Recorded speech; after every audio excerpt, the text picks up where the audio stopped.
nakaiba tayo, si Barangay Captain Aldex Meneses ng Lasip Chico, Dagupan City. Unang-una po sa lahat, Kapa, isang mapagpalang magandang araw po sa inyo, ang inyong pong pagbati sa ating mga listeners and viewers. Magandang araw po sa ating mga listeners ng Bombo Radio Dagupan. Yes po. Kapa, kamustahin natin yung sitwasyon sa ngayon dyan po sa inyo pong barangay at syempre may mga nararanasan na po bang pagbaha po dyan, Kap, ngayon? Actually, tulad ng nakasanayan, tuwing panahon ng tag-ulan, kami ay isang sa mga barangay sa Dagupan na nakakaranas ng pagbaha. So as of now, almost all our puroks are under floodwater na po. Yes po. Kap, hanggang saan yung pinakamataas po na tubig bahang nararanasan dyan po sa Lasip Chico? Yung sa portion po ng Purok Farm, most likely nasa hanggang dibdib na ho siguro yung tubig ho doon. Kasi nung nakarang araw nasa may bewang na, ngayon pataas na kasi yung tubig baha. So most likely hanggang dibdib na yun. Kap, nakita natin no, yung pag-ikot po ninyo dyan sa inyo pong lugar, lalong-lalo na dyan po sa Sinukalan River. Kamusta po? Dahil patuloy po yung nararanasan po nating pag-ulan, Kap, at yung tubig na manggagaling sa upstream, pababa pa lang po yun dito po sa ating lungsod. So papaano nyo po ito pinaghandaan sa ngayon, Kap?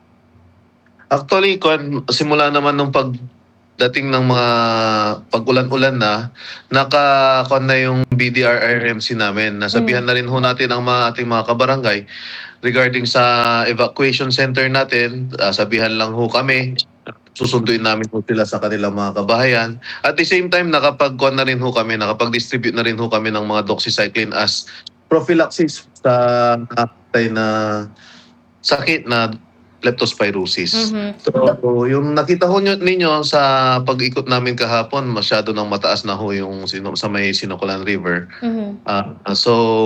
Pero malaking tulong din ho yung ginawa ho nilang dike dito sa portion sa amin na hindi ganon kabilis yung pagpasok ho ng tubig galing sa ating kailugan dito sa ating mga kabahayan. Yes po. Pero yung possibility po ba ng pag-apaw po ng katubigan dyan po sa may dike, posible bang mangyari kapag nagpatuloy pa ng ilang araw yung mga nararanasan po nating pag-ulan and syempre idagdag pa po yung tubig na manggagaling po sa kabundukan, Kap? Sa amin ho, dito sa aming barangay, medyo malayo-layo pa ho kasi meron ho yung bagong diking ginawa. Pero doon sa kabilang barangay, doon sa Barangay Bacayao Sur, may possibility ho na umapaw kasi wala pa ho silang, hindi pa ho atagin nagagawa yung dike doon.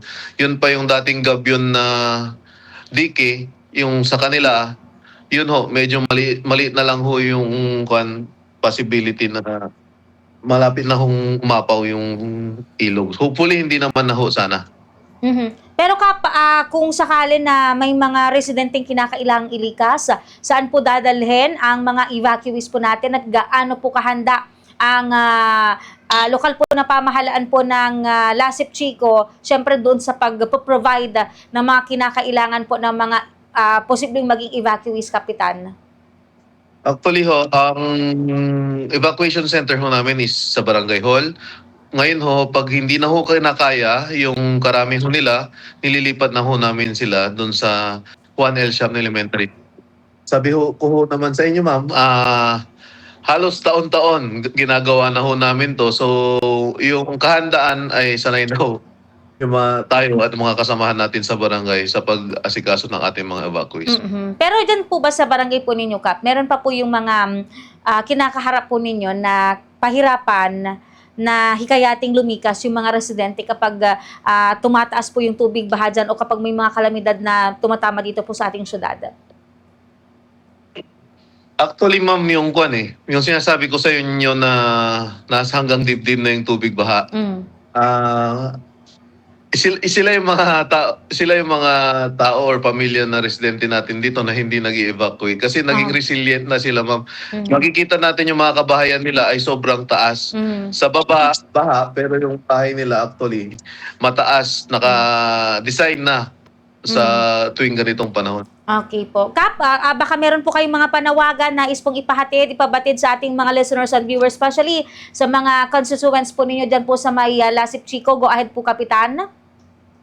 Yun lang po, maging mapasyang, maging at tayo sa ating mga kain sa ibang nakikinig, kuwan ho, pag wala hong importanteng pupuntahan, iwasan ho nating lumusong sa tubig bahal, especially na ho itong may sugat kasi ho hindi ho laro yung sakit na na leptospirosis ho. Mm. So kung hindi man maiwasan, pilitin ho natin na makainom ho nung prophylaxis na gamot na doxycycline. Okay po. Kapitan na Aldex Meneses, maraming salamat sa paglalan po ninyo ng inyong oras sa ating palatuntunan.